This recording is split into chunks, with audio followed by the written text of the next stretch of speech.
Burnley preview with me and Mr. Sam Milner.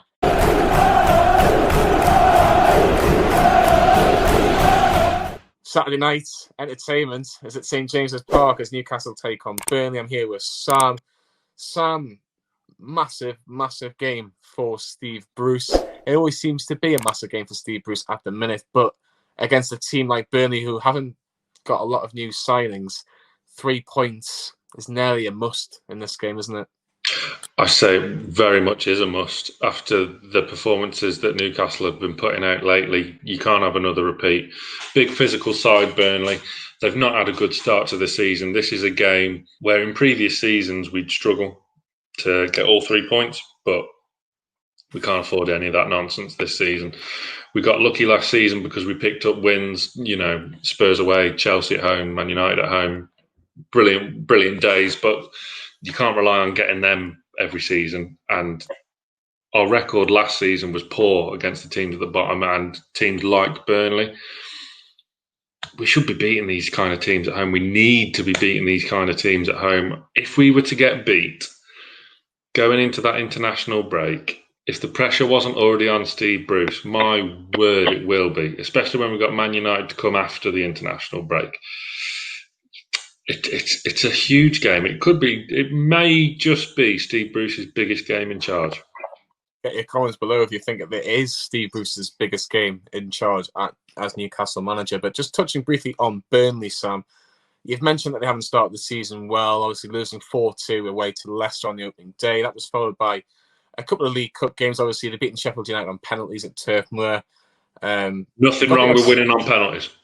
Definitely not. We'll touch about that maybe very shortly. They obviously lost 1-0 to Southampton. Danny Ings, former Burnley player, scoring the only goal that day. And obviously the other night they got beat off Manchester City by 3-0. Being a very difficult start for Burnley, they would probably have earmarked this game as something that they could probably get something from.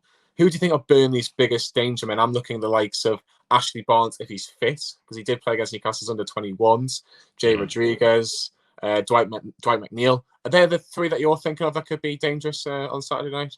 Chris Wood for me, likes physical, which sometimes Lascelles can struggle against. We've seen him struggle against like big strapping centre forwards before. I always remember Rondon, when Rondon was playing for West Brom, he gave Lascelles one hell of an afternoon. Couldn't cope with the physical strength that Rondon possessed, but we all love Rondon, don't we, still? But not a week goes by where somewhere we don't think about him. But I remember West Brom last season, the cup game. Was it Sahor that came on and completely changed the game because Lascelles just could not cope with his strength? And Chris Woods is that kind of similar player, has a real aerial threat about him. And, Burnley are a disgusting team to watch, much like we are at the moment. So it could be a right scrappy, it's not going to be pretty on the eye, but it's them kind of players that, it might even be a game for Andy Carroll for all his criticism this week. But that remains to be seen. I hope it's not, because I'd like to see a bit more of an attacking cutting edge. But for me, Chris Wood is one I would be looking at as a real threat from Burnley. Let's talk about our attacking options, Sam, because Steve Bruce talked about our attacking threats being our Achilles heel after the game against Newport on Wednesday evening. Who does he start with and how do we go at it? Because I think it's going to be 4-2-3-1 from what we gather.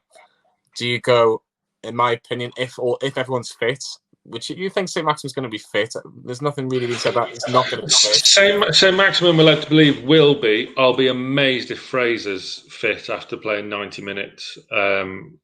He still looked a bit short of fully match, getting to that full match fitness. So I'll be amazed if he starts. For me, if it is going to be 4-2-3-1, I'd be taking Shelvey out and putting Jeff Hendrick in the middle with Hayden. Who goes on that right-hand side, though? So I would put ASM on the right, Miggy in the 10, and Joe Linton on the left, because I don't think Fraser will be fit. Harsh on Jacob Murphy, maybe, but whilst, he was my man of the match against Newport, kind of best of a bad bunch, and he was lacking that cutting edge that you need to be taking 3 points in the Premier League. But Joe Linton on the left has started to show some real promise. It wouldn't surprise me if Bruce went 4-4-2 again and you saw Joe Linton up there with Callum Wilson.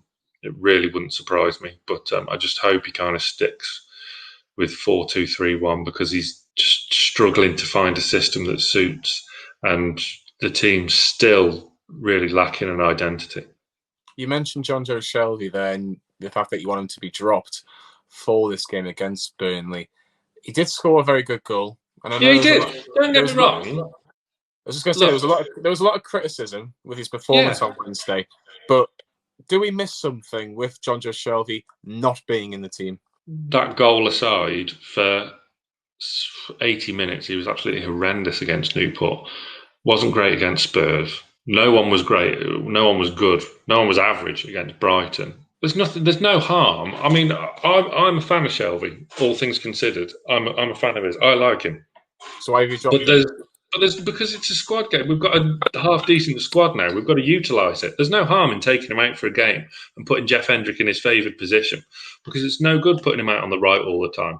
The first game it kind of worked because we were playing 4-4-2, and it kind of reminded me how Joey Barton used to play on that right hand side for Newcastle back in the day under Chris Hughton. He's a central midfielder, isn't he? So sticking him in there with Isaac Hayden for this game, I don't think will hurt too much. Shane Matty Longstaff's still injured because he'd be a prime candidate for that role as well. Him and Isaac Hayden would be quite exciting in the middle of the park. But there's no harm in just taking Shelvey out for one game here and there. There's no harm in that whatsoever. Quick prediction. What are you thinking? I want to say 2-0 and be positive, but with the small caveat of Bruce really can't afford another performance like we've been doing. It's at home to Burnley. It's a game we've not got a great record in, but it's a game that this record really needs to, get a kick up the arse and improve, because it's Newcastle playing Burnley at home. Come on. You look at the two starting 11s, we just need a knock at the door. We do need a knock at the door. I'm going to go 0-0, and hopefully Newcastle can maybe surprise me and maybe go 1-0. But I'm going to go 0-0 to say the least, and hopefully there'll be no surprises at the back for Newcastle. But that's what we need. That's what we need. We need Newcastle to surprise us, don't we?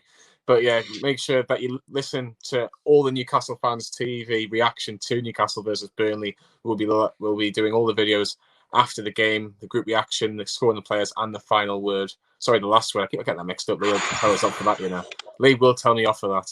That'll be in the cut as well. The last word with Lee Lawler for Newcastle versus Burnley. Hopefully, we get all 3 points. But from myself and Sam Milner, we'll see you on Saturday night after the Burnley game.